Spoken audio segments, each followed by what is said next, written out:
Welcome to Mr. Night Media.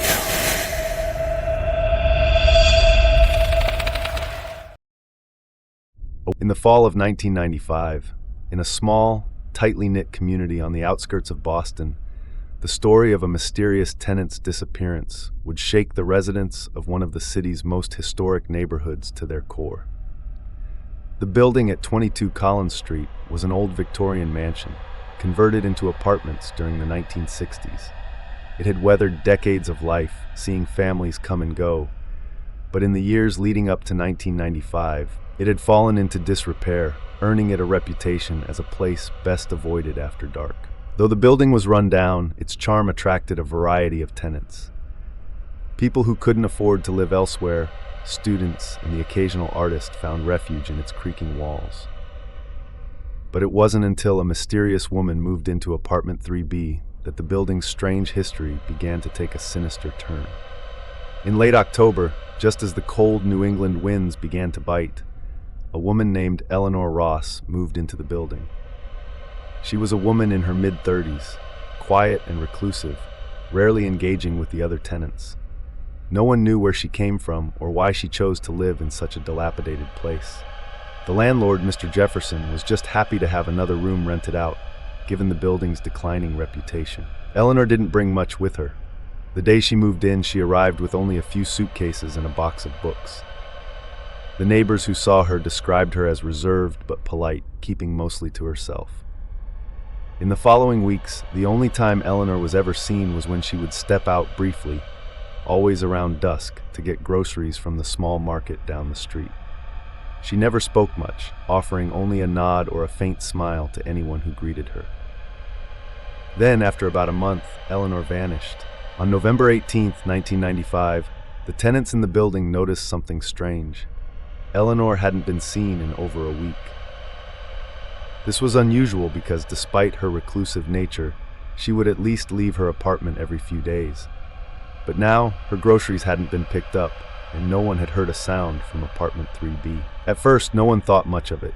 People come and go. But when another week passed with no sign of Eleanor, the tenants began to worry. Mr. Jefferson, the landlord, decided to check on her. He knocked on the door of apartment 3B but received no answer. He knocked again, louder this time. Silence. Concerned, he used his master key to enter the apartment. What he found inside left him baffled. The apartment was completely empty. No furniture, no clothes, not even the few belongings Eleanor had brought with her when she moved in. It was as if no one had ever lived there. The bed was neatly made, the cabinets were bare, and the floors were spotless. There were no signs of a hasty departure, no personal items left behind, no food rotting in the fridge, just an empty room. Mr. Jefferson was dumbfounded. He distinctly remembered Eleanor moving in. The rent had been paid on time, and he'd even seen her a few weeks prior. But now there was no trace of her. It was as if she had vanished into thin air. Perplexed, he asked the other tenants if they had seen anything unusual. No one had. Some of them hadn't seen Eleanor at all in the past few weeks, while others recalled her last trip to the market, but nothing beyond that. She hadn't mentioned leaving, hadn't packed up any visible belongings, and most curiously, no moving truck had been seen. Still unsure what to make of it, Mr. Jefferson contacted the police. The local police treated the case as a missing persons investigation at first, but they were as baffled as Mr. Jefferson. Eleanor had left behind no trace of where she might have gone. When they ran her name through databases, they found no records of her ever existing. No driver's license, no social security number, nothing to suggest that Eleanor Ross had ever been a real person. They interviewed the tenants again, trying to piece together a timeline of her disappearance. But everyone said the same thing. She had just stopped coming out of her apartment. The market down the street confirmed that she hadn't been in for her usual grocery run in weeks. The investigation hit a dead end. It was as though Eleanor Ross had never existed. Then something strange happened. A few days after the police closed the case, one of the tenants, a middle-aged man named Richard, reported hearing strange noises.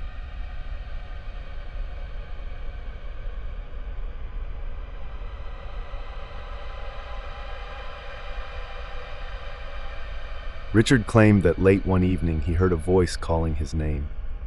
It was soft, almost a whisper, but distinctly coming from the apartment where Eleanor had lived. Disturbed, he went to check on the source, but when he knocked on the door of 3B, there was no response. The sounds continued for days, growing more insistent. Other tenants reported similar experiences: strange knocking, soft crying, and sometimes even the sound of furniture moving, though the apartment remained empty. Terrified, the tenants demanded answers from Mr. Jefferson, but he was as confused as they were. Despite multiple visits to the apartment, he found nothing inside. It was still as empty as the day Eleanor vanished. By mid-December, rumors of the haunting spread through the building. Tenants began moving out, unwilling to stay in a place where the very walls seemed to hum with ghostly energy. As the building emptied, only a few longtime residents remained. One of them was a woman named Clara, who had lived in the building for over 20 years. Clara had always been skeptical of ghost stories, dismissing the strange events as people's imaginations running wild. But one evening, Clara experienced something she couldn't explain. She had fallen asleep watching TV in her living room when she was woken by the sound of a woman sobbing. At first, she thought it was coming from the apartment next door, but as she listened closer, she realized the sound was coming from within her own apartment. Startled, Clara got up and searched her home, but found nothing. Then, as she stood in the hallway, she heard it again, this time louder, as if someone was right behind her. The sobbing was accompanied by the faint sound of a voice. "Help me," the voice whispered. "Please help me." Shaking, Clara turned toward the direction of the sound, and that's when she saw it. The figure of a woman standing at the far end of the hallway. It was fleeting, barely visible, but Clara was certain it was Eleanor. The figure vanished, and the sobbing stopped. Clara, now terrified, moved out the next day. As more tenants fled the building, Mr. Jefferson began investigating the history of 22 Collins Street. What he found was even more disturbing than the recent events. The building had a long history of mysterious disappearances and deaths, dating back to the early 1900s, long before it had been converted into apartments. In 1923, a woman named Abigail Granger had vanished under similar circumstances. She had rented a room in the mansion when it was still a private residence. One day, she simply disappeared. Her belongings were left behind, but she was never seen again. No one knew what had happened to her, and her case remained unsolved. Over the years, several other tenants had also gone missing, their disappearances shrouded in mystery. The more Mr. Jefferson dug, the more he realized that his building was cursed. It was as if the place itself swallowed people whole, erasing them from existence. By January 1996, almost all the tenants had left. The building was nearly abandoned, save for a few remaining renters who had no choice but to stay. But even they began to experience strange occurrences. Richard, the man who had first heard the noises, claimed that one night he awoke to find his bed covered in dirt. It was as though someone had dug up soil from outside and scattered it all over his room. He packed his belongings and left that very morning. Finally, Mr. Jefferson had had enough. The building was costing him more than it was worth, and the constant fear among the tenants was making it impossible to keep anyone there. He sold the property to a developer who planned to tear it down and build something new in its place. Before the demolition, Mr. Jefferson made one last visit to the building, hoping for closure. As he stood in front of apartment 3B, he swore he could hear something, a faint whisper, like someone calling from far away. The building was demolished a month later, but the legend of the vanishing gibber remained. To this day, people who pass by the vacant lot at 22 Gibber Street claim to hear strange sounds at night. Footsteps, soft crying, and the faint voice of a woman forever asking for help. "Help me," the building was demolished a month later, but the legend of the vanishing tenant remained. To this day, people who pass by the vacant lot at 22 Collins Street claim to hear strange sounds at night. Footsteps, soft crying, and the faint voice of a woman forever asking for help.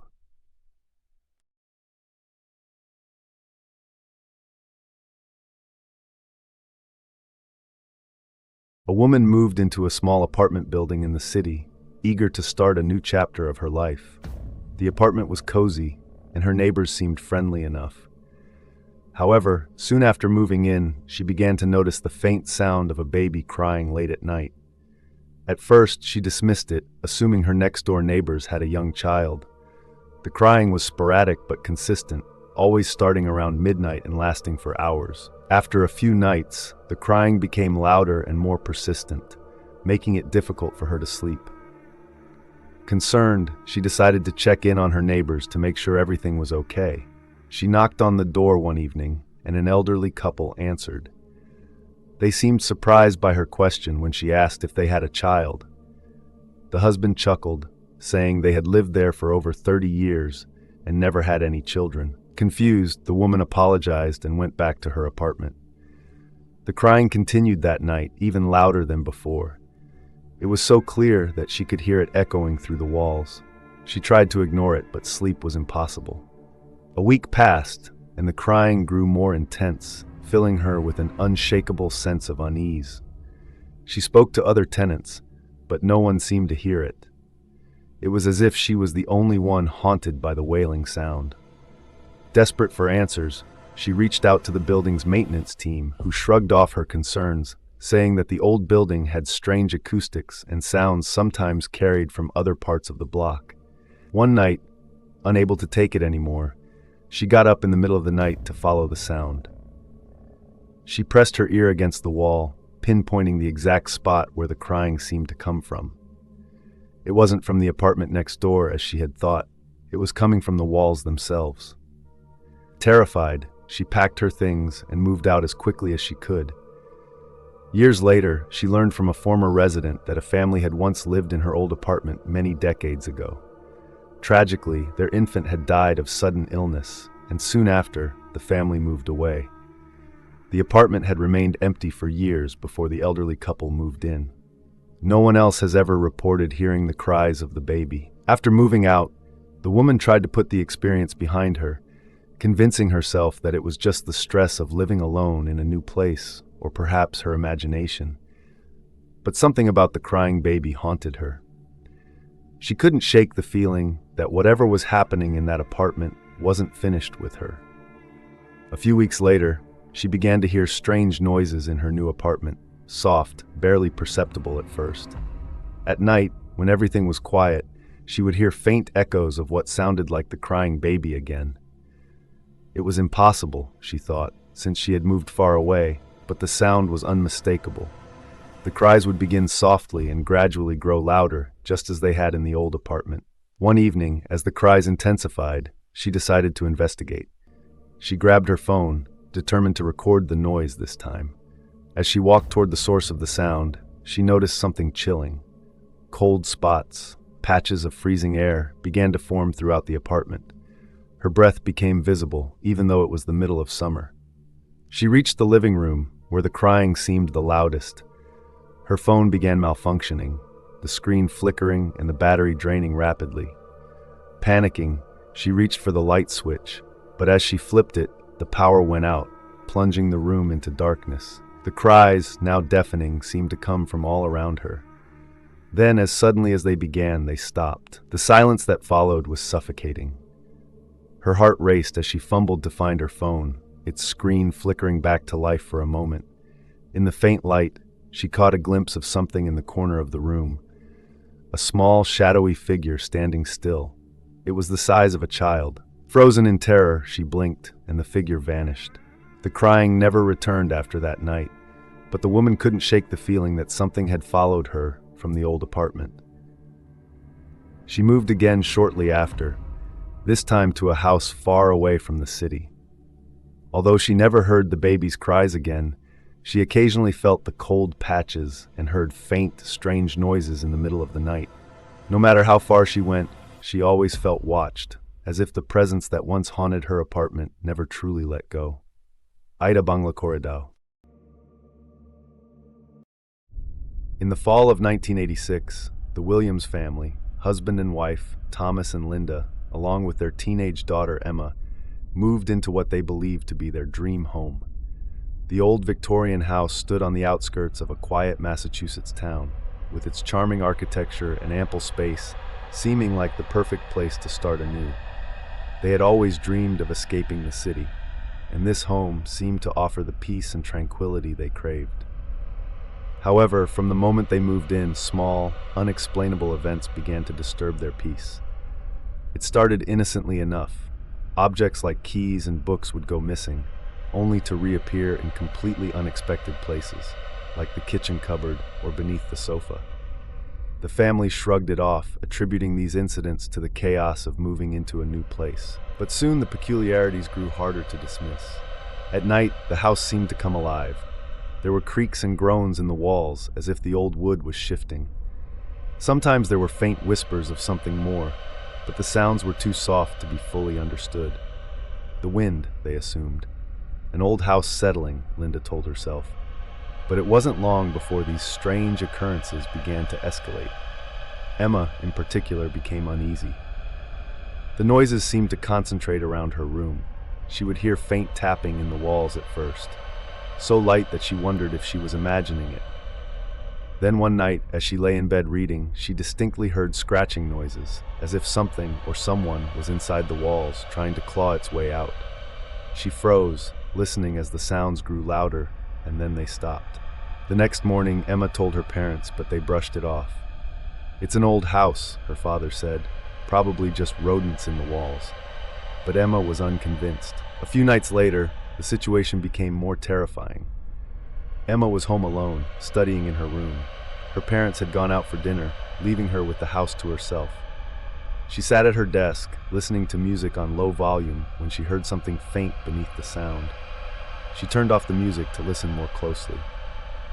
It was unmistakable. Someone was breathing behind the walls.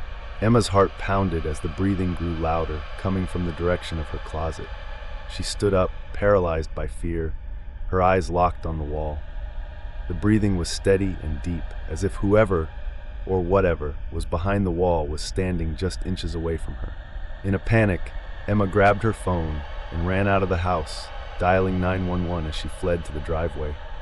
She waited, shaking in the cold night air, until the police arrived. When the police came, they performed a thorough sweep of the house.